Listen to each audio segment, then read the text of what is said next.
Penambahan dan penolakan vektor. Apabila vektor ditambahkan, kita mendapat vektor paduan. So, vektor paduan ialah vektor tunggal yang terhasil daripada penambahan beberapa vektor. Ada kes pertama. Penambahan dua vektor selari. Katakan vektor A, vektor pertama ialah 2A, vektor kedua ialah 3A, vektor 1 dan vektor 2 ini adalah selari, maka penambahannya ialah 5A. Ataupun kes macam ini. Vektor pertama 2B. Vektor kedua 3B. Vektor 1 dan vektor 2 ini selari, maka penambahan dia ialah 3B, 5B. Penambahan vektor ialah 5B. Itu ialah kes pertama. Kes kedua, penambahan vektor tak selari. Kalau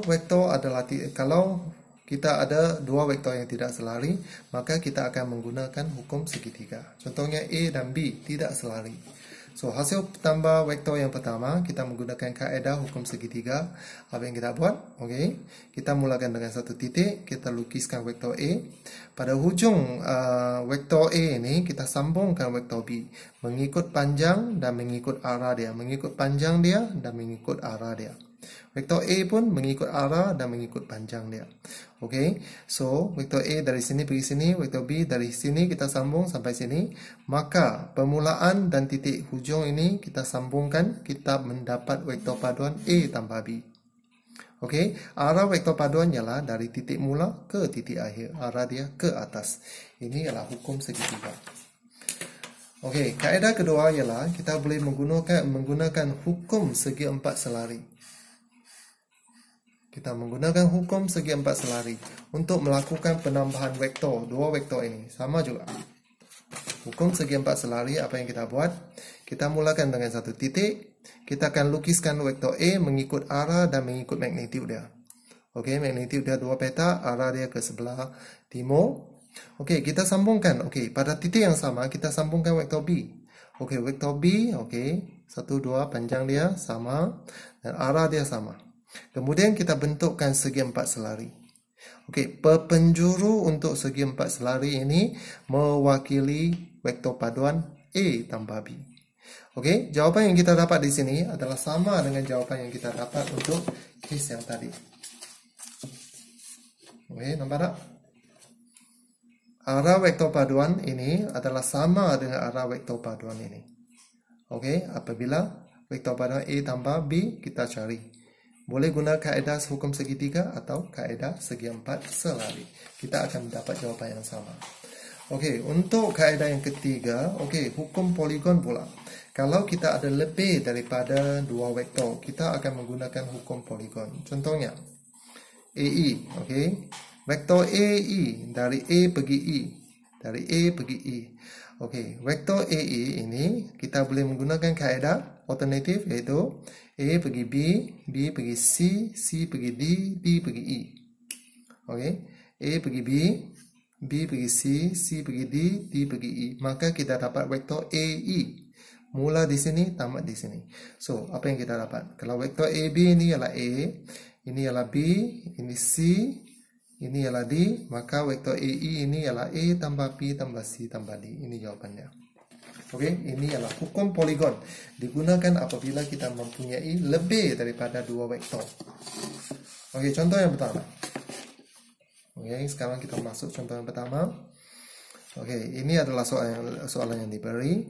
So, cari vektor paduan A tambah B. Okey, apa yang kita lihat di sini? A di sini. A ialah sini. Vektor A. Mula sini sampai sini. Vektor B mula sini sampai sini.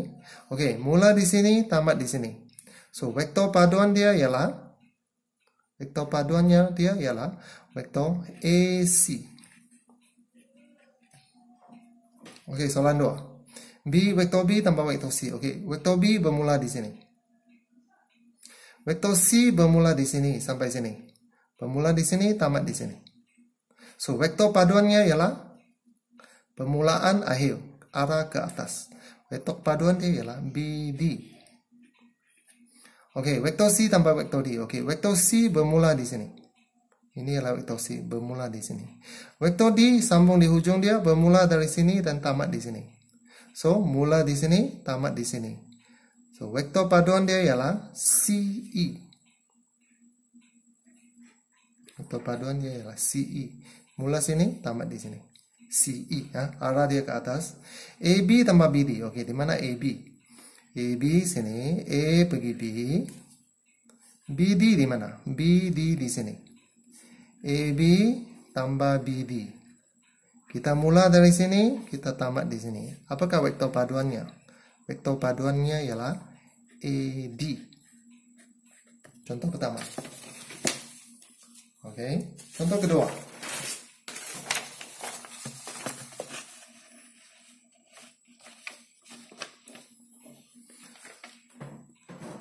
Okey. BC sama dengan 1/3 AE. Kalau kita boleh tulis dalam bentuk macam ini, maksud dia BC dengan AE adalah selari, betul tak? BC dengan AE adalah selari. ED sama 1/2 AB. Kalau kita boleh tulis dalam bentuk macam ini, maksud dia ED selari dengan AB. Nampak tak? ED selari dengan AB. Tetapi panjang dia adalah berbeza. So, AB ialah A, AB ialah vektor A, AE ialah vektor B. Okey, dalam kes ini kita boleh tulis apa itu AE? AE ialah B. Jika tulis dalam sebutan vektor B.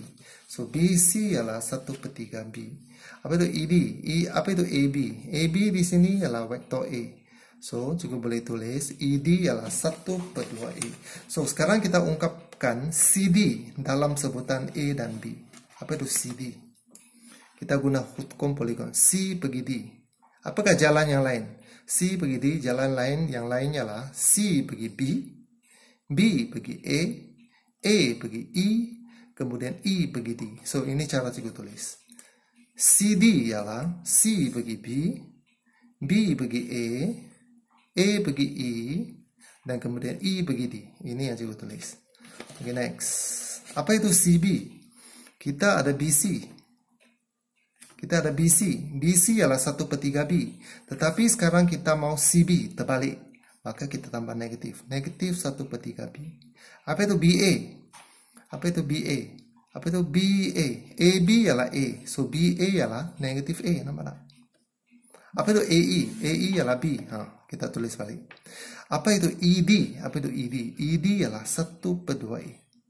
ED ialah 1/2 A. So, kita letak balik. So, nampaknya kita boleh ringkaskan. B tolak 1/3 B. Apa kita dapat? B tolak 1/3 B. Kita dapat 2/3 B. Negatif A tambah 1/2 A. Kita dapat negatif 1/2 A. Maka ini adalah jawapan akhir kita untuk vektor CD. Okay. So, soalan ketiga pula. Aplikasi soalan dalam kehidupan harian. Ini benar belajar dalam fisik. Okey. Ada satu bot bergerak dari tebing sini pergi tebing sana ke arah utara. Okey, dengan hal laju 5 km per jam. Tetapi ada arus. Okey, arus bergerak ke arah timur. Okey, ini arah timur. Arus dia, hal laju dia ialah 10 km per jam. Okey, apa yang akan berlaku dengan bot tersebut? Bot tersebut akan dihanyutkan oleh arus, maka arah pergerakan dia akan berbeza. So, di sini kita akan melukiskan satu segitiga vektor A, segitiga vektor. So, ikut arah dia. Ini ialah hal laju bot 5 km per jam. Ini di sini untuk mencari vektor paduan kita sambung di sini. Ini ialah arus. Maka ini ialah arah vektor paduan.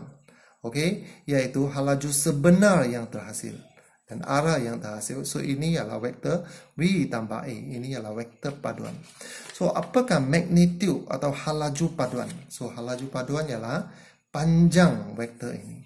So, panjang vektor paduan ini ialah kita boleh menggunakan teorem Pythagoras kan? Sebab ini adalah bersudut tegak utara timur, maka kita gunakan teorem Pythagoras. So, ini yang kita dapat 5 square tambah 10 square. Kita dapat hal laju paduan ialah 11.18. Okey, apakah arah dia? Arah dia kita boleh gunakan theta. Ini kita anggap ini sebagai theta. So, dari sini juga boleh menggunakan konsep tangent, iaitu bertentangan bersebelahan. So tangent theta ialah 10/5 iaitu 2.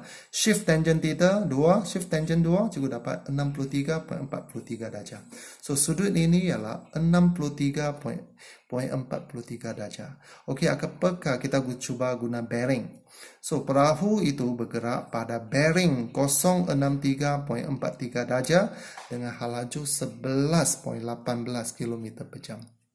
Okey, bearing kita sentiasa berukur dari utara. Nampak tak? Ini ialah utara.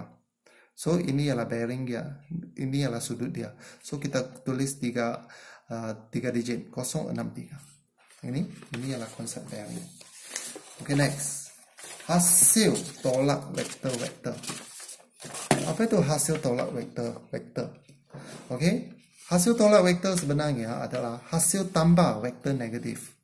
Okey, hasil tambah vektor negatif. Okey, contohnya.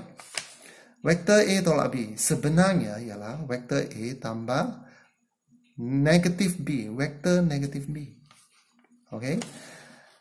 Atau PQ tolak AB, PQ tolak AB sebenarnya ialah PQ tambah negatif AB. Apa itu negatif AB? Negatif AB itu ialah kita terbalikkan arah dia. Okey. Kita terbalikkan arah dia. Maka negatif AB itu ialah BA. Okey, ini yang konsep yang kita belajar sebelum ini. So, contoh 4. Okey, apa itu PS tolak TS? PS tolak TS. PS tolak TS ialah PS tambah negatif TS. Apa itu negatif TS? Negatif TS itu ialah ST. So, kita ada PS tambah ST. So, PS di mana? PS tambah ST. Apa yang kita dapat? Kita dapat mula sini, tamat sini. Kita dapat PT. PT itu jawaban kita. Okay, next. RQ tolak PQ. RQ tolak PQ. RQ tolak PQ ialah RQ tambah negatif PQ. Okey, apa itu negatif PQ? Negatif PQ itu ialah QP. So, RQ tambah QP. Mana RQ? RQ sini. RQ tambah QP. QP. Mula di sini, tamat di sini. So, apa itu? Apa yang kita dapat? Kita dapat RP. Ini jawapan dia. RP. Okay, so ini adalah konsep vektor negatif. Okay, so next. Kita hendak melukis vektor paduan. Okay, kita hendak melukis vektor paduan. Katakan cikgu ada vektor A macam ni, vektor B macam ni, vektor C macam ni. Cikgu hendak melukis vektor paduan A tambah B, 3A tolak B, ini dan ini. Okey, maka cikgu lukiskan vektor A tambah B dulu. So, apa kita buat? Cikgu hendak menggunakan hukum segitiga. So, apa yang cikgu buat ialah, cikgu mula dengan satu titik. Cikgu lukiskan vektor A mengikut arah dan mengikut panjang dia. Okey, kemudian pada hujung vektor A ni, cikgu tambahkan vektor B. Mana vektor B? Vektor B ini. Ikut arah dan ikut panjang dia. Ini adalah vektor B. Ini adalah vektor B. So, vektor paduan A tambah B ialah ini. Titik mula, titik akhir. So, ini adalah vektor paduan A tambah B. Mesti lukiskan arah. Arah dia dari mula menuju ke akhir. Okey, soalan D pula. 3A tolak B. Okey, so cikgu mula dengan satu titik. Okey, apa itu 3A? Ini ialah A. 3A maksudnya 3 kali ganda A. A 1 kali, A 2 kali, A 3 kali. Ini ialah 3A. So, pada hujung ini cikgu tampakkan negatif B. Ini ialah 3A tambah negatif B. Okey, B macam mana? B ke bawah, negatif B ke atas. So, cikgu akan lukiskan negatif B macam ni. Panjang dia tetap sama, tetapi arah dia berlawanan. Ini ialah negatif B. So, paduan vektor ialah, ini ialah vektor paduan. Ini ialah arah dia mesti dilabel. Ini titik mula menuju ke titik akhir. Ini ialah 3A tolak B. Hukum segitiga lagi. Okey, macam mana dengan C? Negatif 2A tambah B. Sama juga, cikgu akan mula dengan satu titik. Okey, negatif A. Ini ialah A. Kalau negatif A, ke arah sana. Ke arah sana. So, negatif A satu kali, kita dapat negatif 2A. Okey, tambah B. Okey, pada hujung sini. Cikgu tambahkan B. Okey, tambahkan B macam mana? Okey, B ikut arah, ikut panjang, dia akan ke arah sini. Nampak tak? Ikut arah dan ikut panjangnya. So, apa yang kita dapat? Ini mula, ini akhir. So, vektor paduan dia ialah ini. Arah dia mesti dilabel, ini ialah negatif 2A tambah B. Okey, last, D. Macam mana cikgu mau buat A tambah B tambah C? Ini cikgu kena menggunakan hukum poligon pula. A tambah B tambah C. Okey, cikgu mulakan dengan satu titik. A dia di mana? A dia ke sini. B dia ke mana? B dia ke sini. Ini adalah B. Ikut arah, ikut panjang. C dia ke mana? C dia ke sini. Di hujung sini cikgu tambahkan C. Dan ini ialah vektor paduan. Ini ialah vektor paduan. A tambah B tambah C. Cikgu menggunakan hukum poligon. Okey. So, selamat mencuba.